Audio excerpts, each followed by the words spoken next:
Grace and good evening.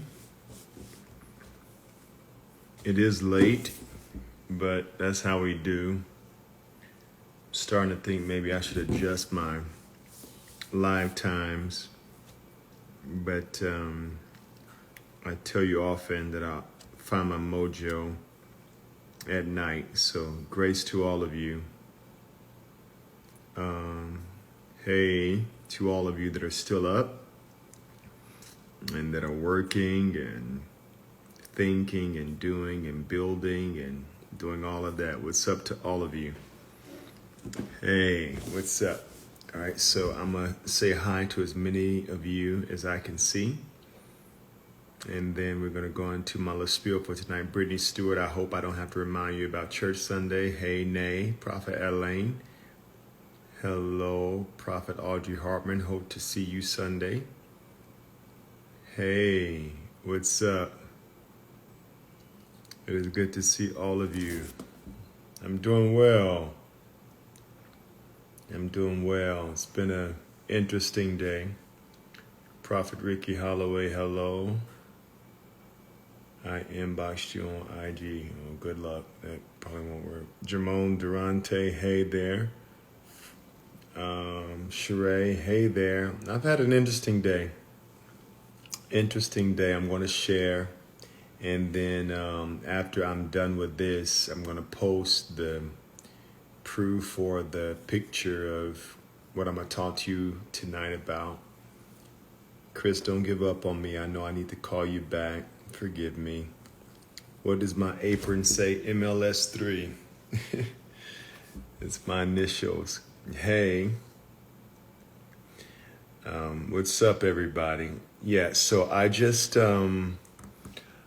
did some real country stuff, the stuff that I feel like it's kind of putting me in my head because it's almost like I feel like I'm aging because I feel like only country people start cooking dinner 24 hours ahead of dinner. So my kids and my wife and all of them, my daughters, they all had food for the day. But I started cooking for tomorrow. And then I felt like I ran into some form of a crisis because I was like, what the world? Am I getting old? Like, why am I cooking 24 hours? What's happening with me? But I don't care. Judge the transcripts. I don't, whatever. Maybe it is. I just had to do whatever I needed to do to clear my head. So hello to all of you. Go ahead, text someone, let them know I'm on. We're going to share for a bit, and and then we're going to see what happens. First of all, I'd like for you to be my personal guest. I'll be at Resurrection Sunday. This is Holy Week. Happy Holy Week to all of you. And I am so excited that everybody around the world is celebrating the resurrection of Jesus Christ, the absolute confrontation of and defiance of death. I love it everywhere. I miss you, G baby. I do. So I'm excited about Holy Week. Car Seat Barnes. Yo, if you're the guy that was on or that I saw yesterday, you got me through today. I know the battle is won. Everybody follow that guy. I can't catch the name. It's moving fast, but follow that guy. I was talking to my close people today about the song that got me through yesterday. You kind of catch me on the video. Try not to whack people, but I did my best. The Lord is so faithful. All right, a couple of things. Number one, if you are in the Chicagoland area, I beseech you by the mercies of God, you have to vote tomorrow or we can't be friends. We can't talk. We can't hug. I don't want to look at you. We absolutely need you to vote tomorrow. It's critical. It is crucial. And we need to do that. Okay. Carsey Barnes the fourth is saying that's him. Everybody follow him. and whoever his insurance provider is, because he almost got my entire row attacked yesterday. I tried my best and I did what I was supposed to do.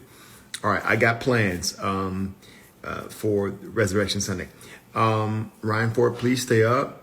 I adore you. I miss you. This is Holy Week. We got a lot of things planned, and I want to let you know what my schedule is going to be so that you don't plan to be digital this weekend.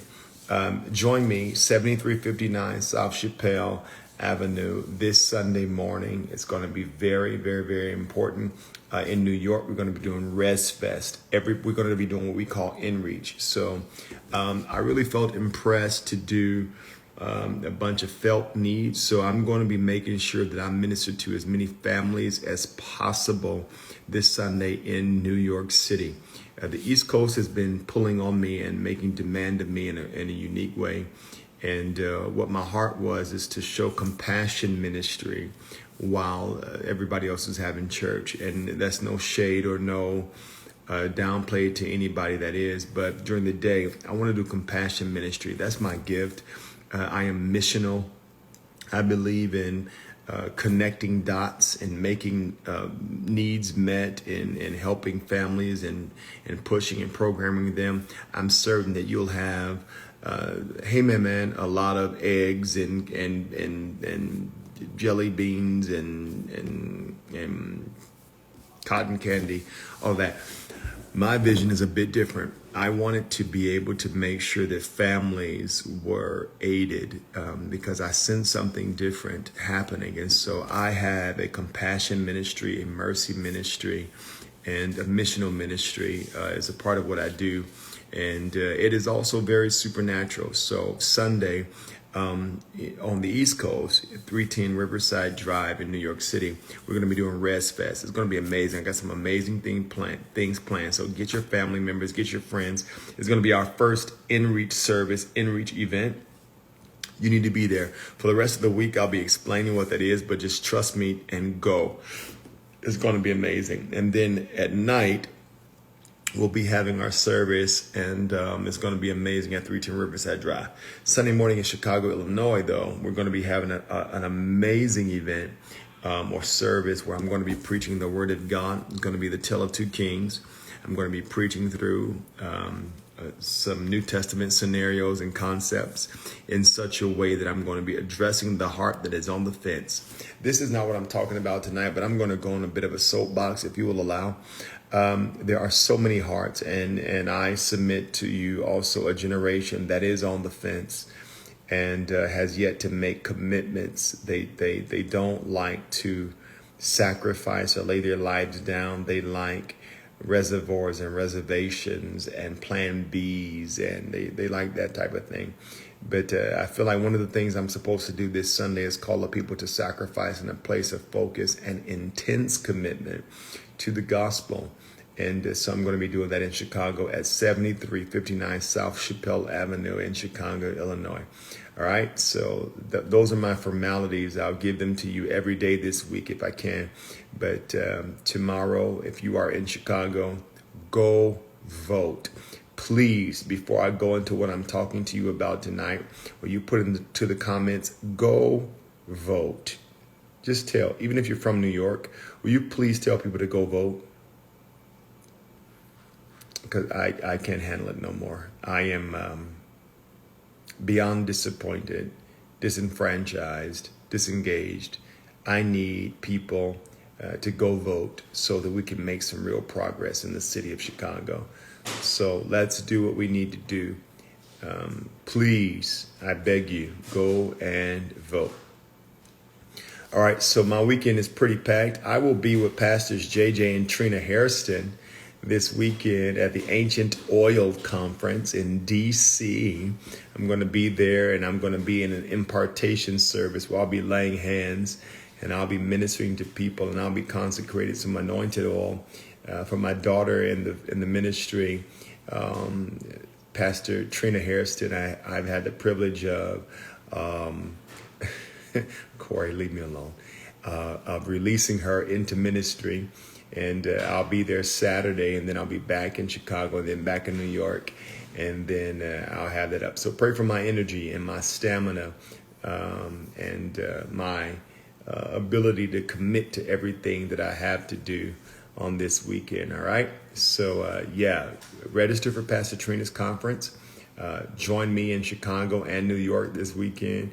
Bring your family, friends, your enemies, your loved ones, all of them, and let it do. All right, everybody's looking at me and my apron. He got his cooking apron on. Did he make his vegan? I will never make anything vegan. I want to go public. Mama! She just run in the bedroom. My wife will verify, and my John the Beloved will verify. Anybody that knows me will verify. I'm not making nothing vegan ever in my life for no reason, for no cause. So don't anticipate it and don't expect it. Don't believe in it. I'm not making nothing vegan. All right. Grace to you.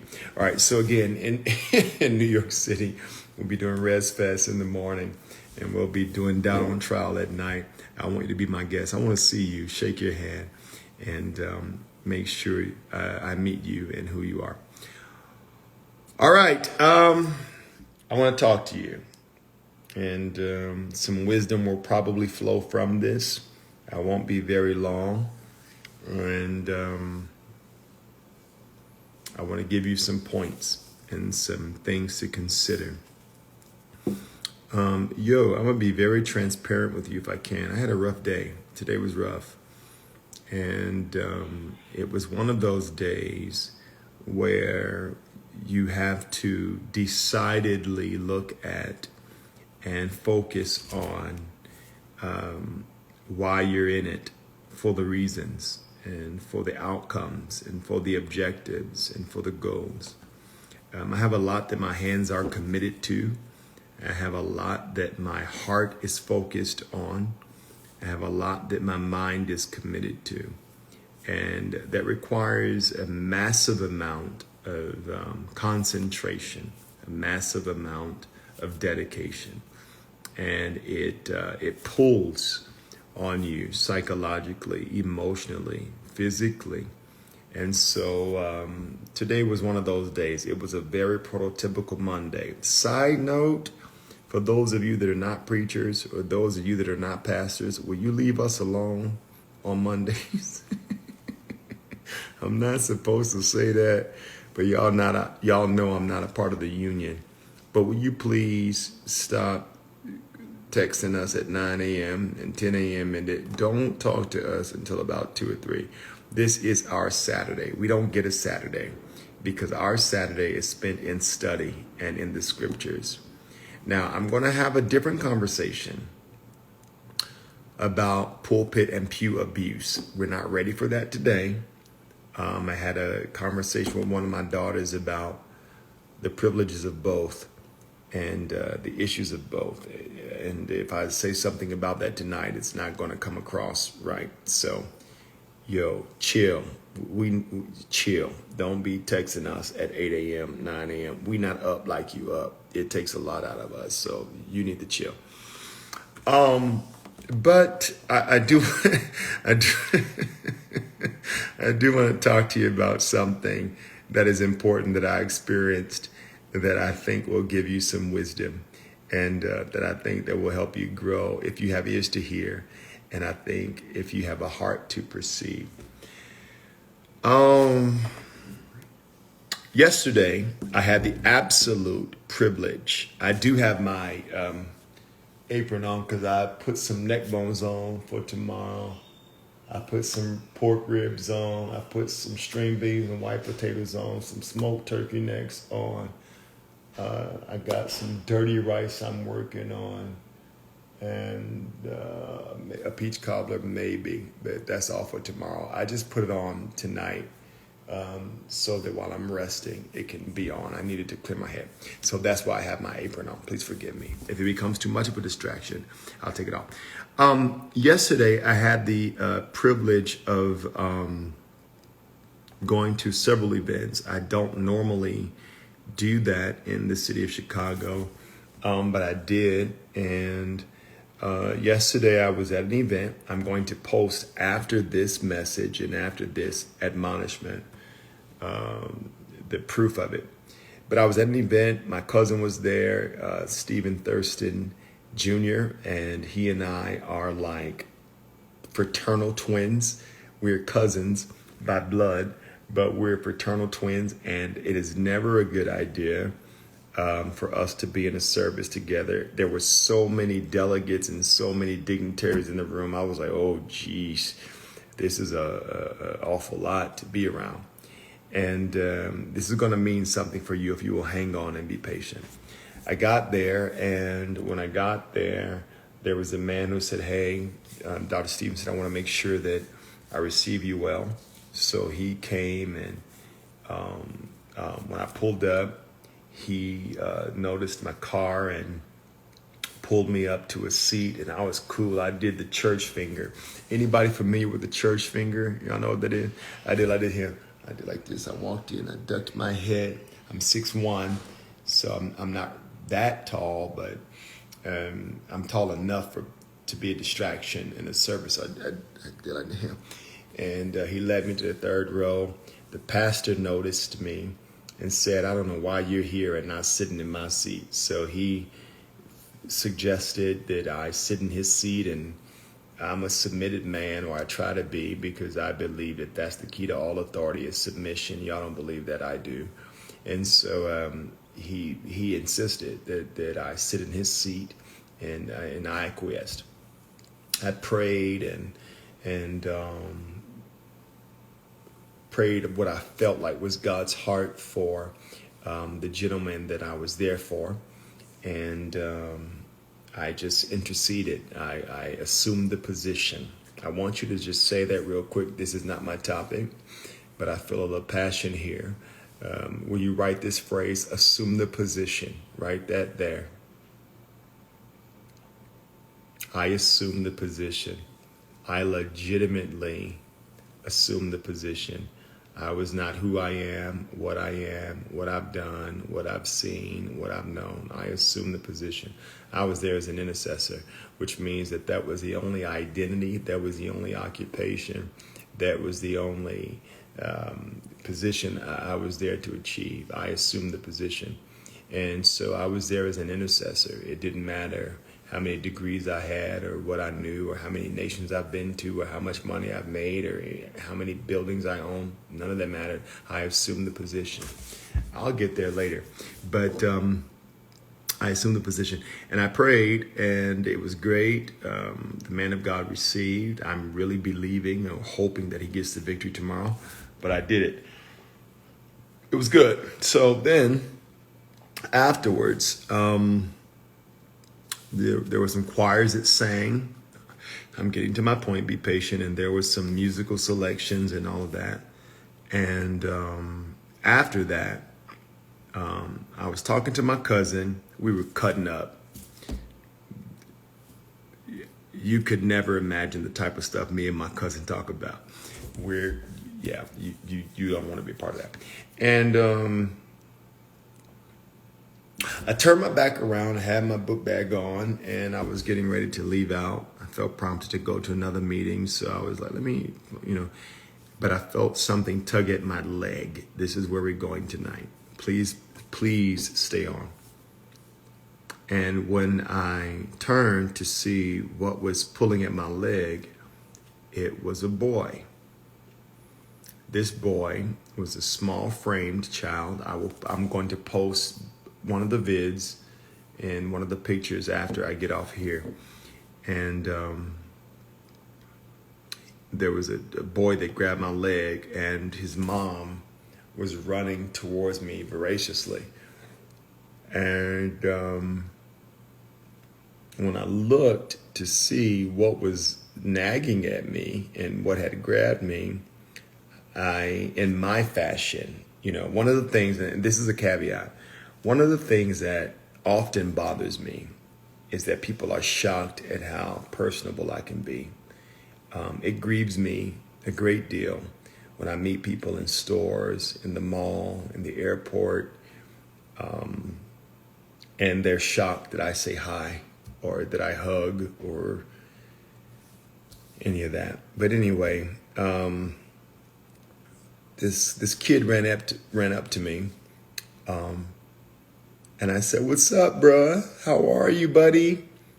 And he said, "Oh my gosh," that was all he could get out. So by the time he got to me, his mom was running up, and I think maybe an aunt. Please pay attention to this. This is important because this is an ethic of mine, a standard of mine. His mom and maybe his aunt was walking up, and his mom immediately tries to maybe casually restrain him, but by the time he grabbed a hold of my leg, it was too late. And his mom said, "You don't understand. He don't focus. He don't concentrate. He can't handle his day if he ain't listen to you." She said these words, quote, "My entire house shuts down when Dr. Stevenson is live, when he's speaking, when he is broadcasting." And I think that people assume that because of the range of my influence, whatever that is, the range of my voice or the volume of my thought and opinion, I think that people assume or assert that I am common with that, and I am not. So dude runs up to me, and the mom was like, "I'm so sorry." When he comes home from school, she's giving me this story, this brief story. She's like, he can't focus or talk or think. You are a hero of his. So I am in full-fledged PR mode, right? I'm like, "Yo, hey man." And when I looked at him in his eyes, he started to cry. He started to cry, and he cried uncontrollably. He grabbed me, and I was looking at him, and he was kind of laugh crying in a way where it was like he didn't know how to manage the moment, but it was very clear that him and his mother were trying to express that I was a hero of his. So I knelt down. I'm going to show you the pictures of it when I'm done. I knelt down and I said, "Hey, bud, what's your name?" He told me his name, and immediately after he got his name out, he started to weep. I wasn't good. I was a bit thrown aback. I was caught off guard because this guy, I think his mom told me he was 10. He may have been 11, but he was 10. And I later found out that his mom is a sickle cell survivor and advocate, and so is he. And when I knelt to him, he cried so hard that I started to wipe his tears off his face. And I held him. I couldn't even get to the first point of the introduction because here's my framework. In my mind, I'm not a celebrity. And in my mind, I'm not an idol. And in my mind, I'm just available. So I struggle today. Like many of you, I've always struggled to see the scale or the scope of my influence and my impact upon people and the way they think and the way they decide and the way they believe and the way they commit. In my mind, I'm a man. I cannot tell you how many times yesterday I told people, "Please, I'm a man like you." Because people were like, there was a guy who said, "I remember you from 1998. There's a guy who walked up to me and said, "I remember you from 1998. And who would have known that a giant was in my midst?" And I was like, I'm looking behind me like, I'm not a giant. I'm a man just like you.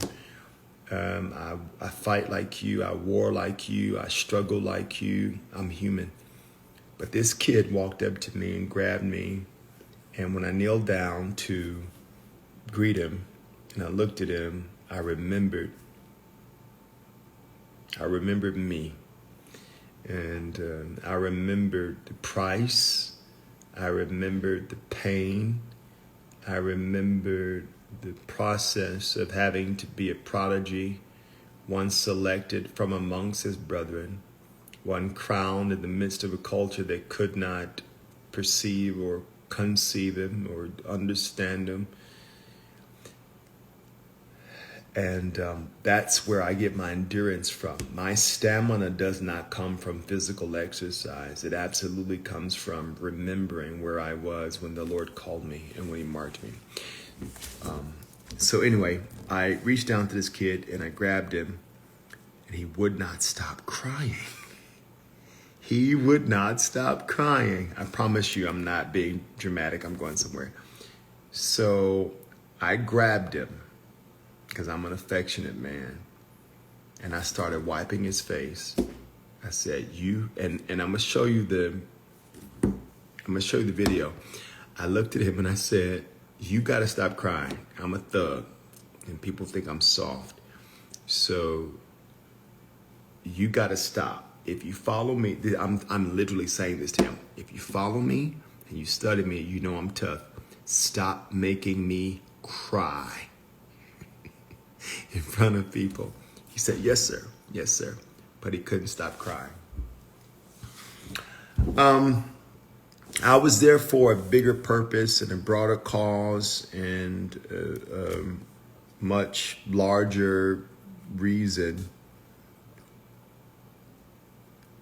But I wasn't thinking about none of that when I went to sleep last night. What I was thinking about when I went to sleep last night is this. If I gave up, if I stopped, if I quit, if I allowed the transactions, the interactions, the unfairness, the injuries, the lacerations, the piercings, the narratives of everything I've experienced to hit me in the way that they could, there would be a hymn that wouldn't have confidence in the gospel and wouldn't have confidence in the future, and that wouldn't even conceptualize what the kingdom of heaven looks like as manifest on earth. I held that baby. I'm gonna put it up so you can go back and watch it. There was about 4 videos taken. I got about 2 and some pictures. But when I let him go, I was like, dude, you can't give up. That's what this live is about. I know I took a long way to get here, but I was like, this is crazy. I've deliberately protected my children, my wife, my adopted daughters from church drama and church politics. I've done the best in my ability to make sure that they didn't get as hurt as I did or wounded as I did by the rigmarole of it. But I can't help but think about my grandkids, or everybody's talking about millennials and those guys. I'm thinking about those after them, because at this point, millennials are grandparents. So when I let the boy go, I felt convicted. I couldn't even focus. I wasn't even clear about the reason I was at that meeting was not my priority at that point. I was there at that point, at the close of that session, like, what is the consequence? What is the repercussion? What is the aftermath of me saying I would rather give this to somebody else or let somebody else handle it? You know, there are people who can never conceptualize what it is to have a revolving door in your chest. There are also people who will never understand what it is to be pursued passionately by paparazzi.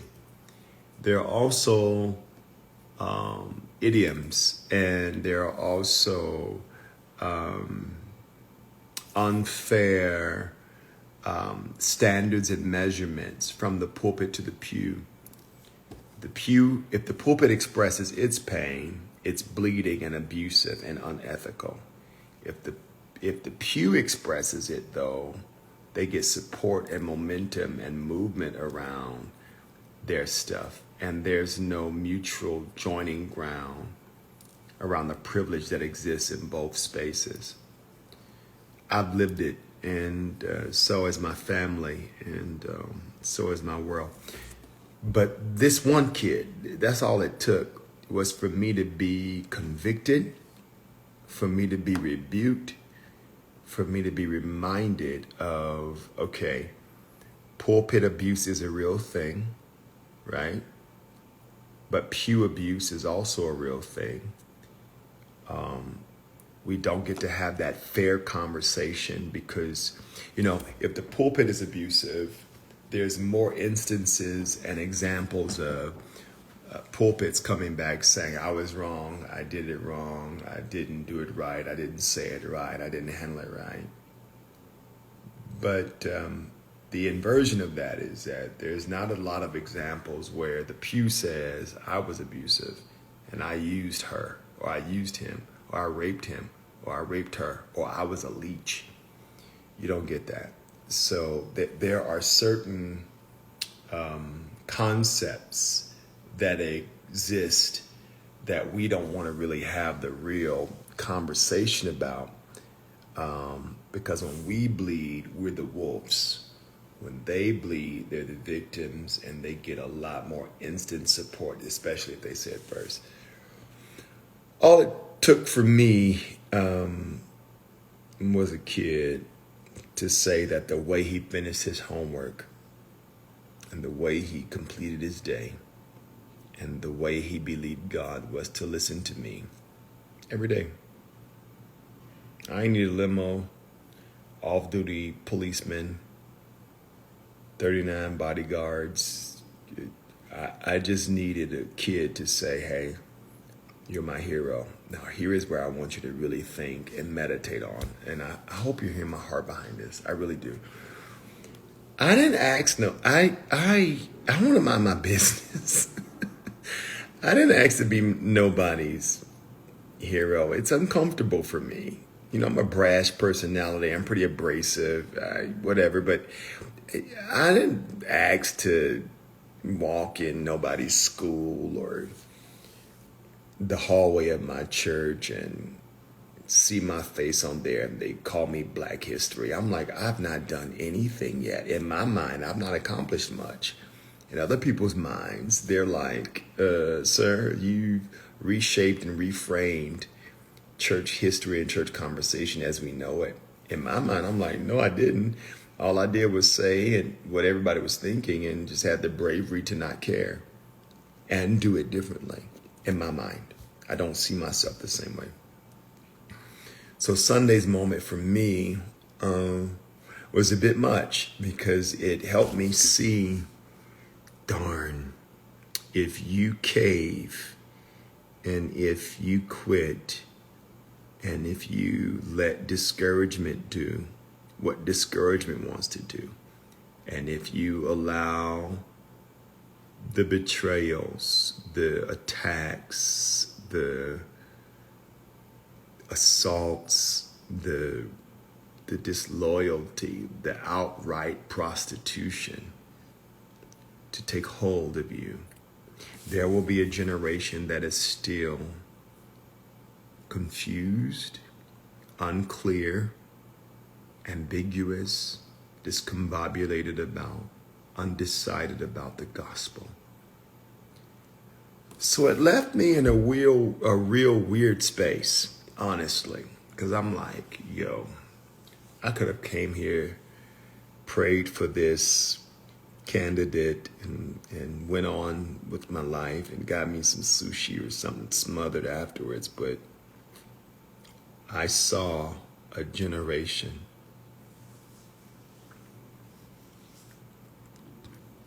and I saw the consequence of my no and the power of my yes.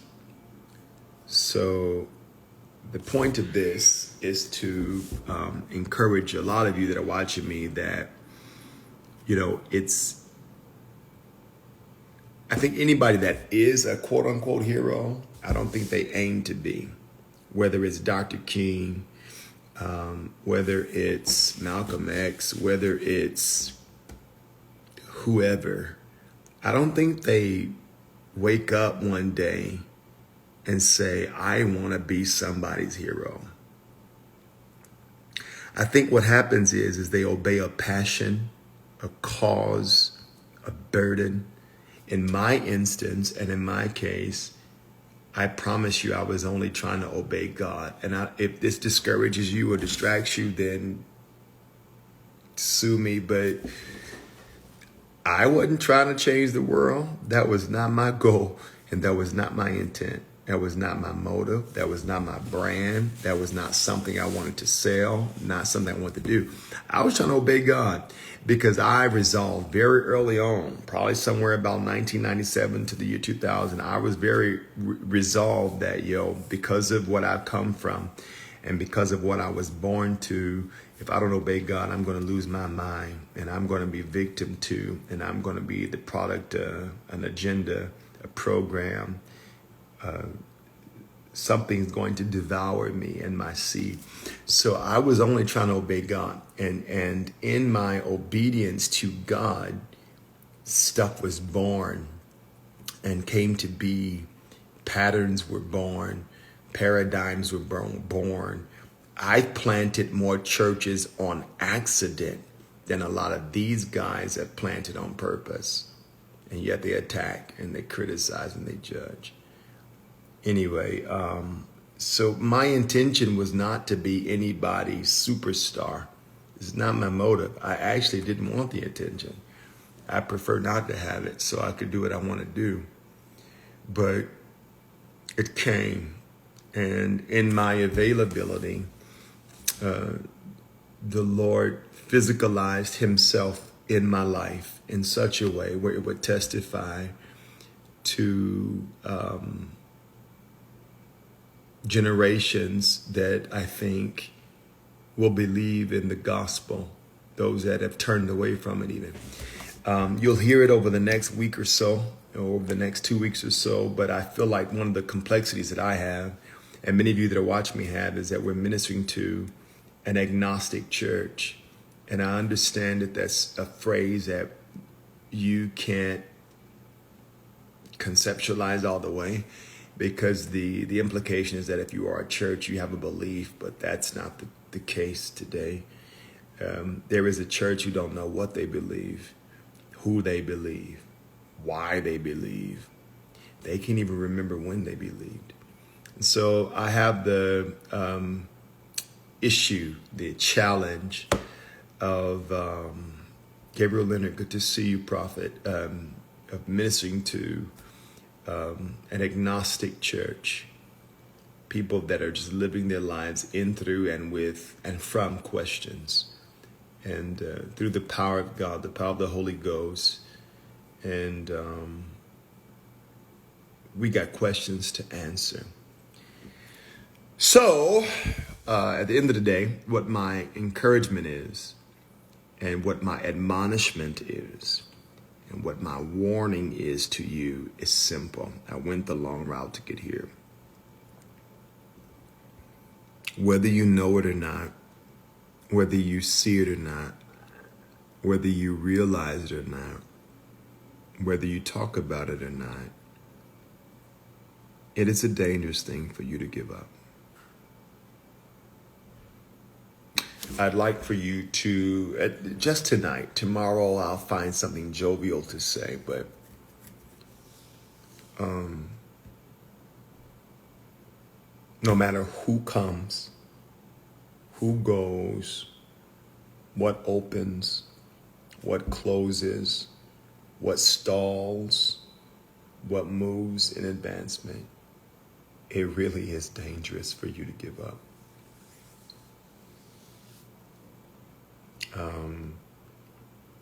You have no clue why your pressures are your pressures, why your problems are your problems, why your circumstances are your circumstances, why your training is your training, why the season has been what it is. You don't know, and to assume it is presumptuous. To assume that you know everything that the Spirit of God is teaching you. It's proud, it's arrogant, it's braggadocious, it's ostentatious, it's high-minded, it's heady. But when you humble yourself and realize that maybe I don't know everything God is teaching me, and maybe I need to humble myself and focus myself to what's next. So that's my warning to you. You don't know what's at stake, what's at risk, what the cost is. If you stop and if you quit, it will be hard, and it will be challenging, and it will be complicated. But I want you to focus and realize what's at stake. Matthew Stevenson III would preach to that gentleman that hugged me Sunday in the same strength and in the same power and with the same energy that he would 20,000 people in a dome. That's how deeply that impacts me. Now, if you're not made of that same caliber of whatever, then I don't know that anybody's going to testify that they were set free by what you do or who you are, or you know, you just got the ministry talent show thing going on. But if your motive is to liberate captives and to change the trajectory of stories and to narrate history and to trace out and track out the future, you can't give up, man. You just got to focus. You got to focus.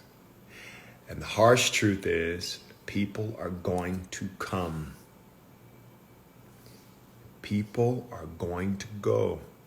And you're going to be shocked at who stays, at who stands, at who sticks. You're going to be shocked at who's mature. You're going to be shocked at who's immature. You're going to be shocked at what they say in front of your face. You're going to be shocked at what they say behind your back. You're going to be shocked. At the end of the day, you need one thing to focus on.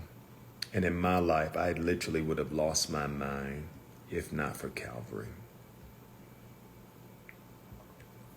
If not for Calvary. Calvary, Golgotha, is a centralizing place, is a common ground, a leveling place for those of us that were called to something that we frankly did not ask for. Because here's the and I say this humbly, it's going to sound arrogant, but I could be successful without this. Church, ministry, all of I got other ways. I'm not dumb. And I'm pretty decorated otherwise. But I'm yoked. And I'm bound. And I'm cuffed. I'm chained. So I have to find an even thing to focus on to keep me out of offense and out of woundedness and out of rebellion and out of deception and out of pride and out of self-centeredness and all of that. And the only place that I've found that is effective is Calvary. So that happened to me.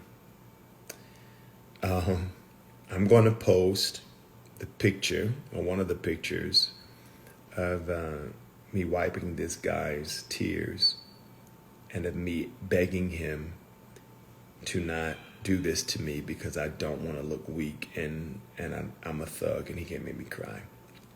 But I got an email or a statement yesterday from his mom again.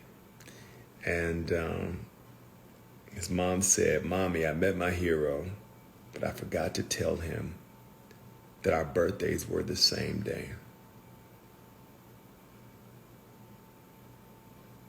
I know it don't matter much to you,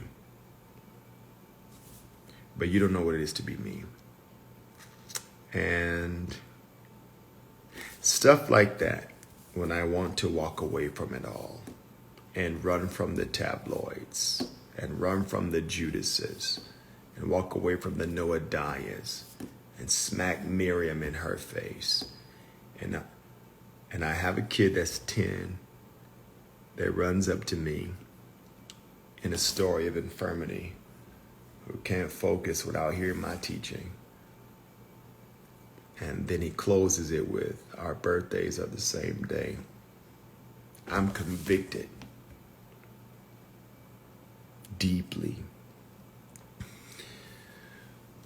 So, that happened to me yesterday.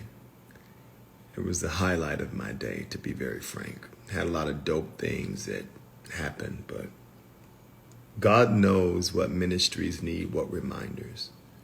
Because Elijah's going to want to quit. Isaiah may have a change of heart. David's going to get in his emotions. Jesus is going to go to Gethsemane. And because of that, the Spirit of God knows what needs to happen and what needs to be said to align your focus and your consecration and your concentration. That happened to me. Pay attention. I'm about to post it. I just want to share this with you. The bottom line, whether you understand this live in the completeness as it is or not, my inspiration or my admonishment to you is just don't quit. Stop. It's dangerous. Have a day, have a week, have a season, but keep going. Please. It's imperative. You don't know whose life is relying on it. Yes, you could have some other options, some other routes, some other ways. But to give up is sin. Don't do it. All right, I love you, and I hope you rest well. Join me this Resurrection Weekend, Res Fest in New York, or at the historic, monumental All Nations Worship Assembly of Chicago in 7359 South Chappelle Avenue. And then at Doubt on Trial at 310 Riverside Drive, 7 p.m. in New York, New York. I'll remind you every day to make sure that you come and see me before the weekend is over. Grace to you in the name of Jesus, who is the Christ of God. Get some rest. All right, talk to you soon.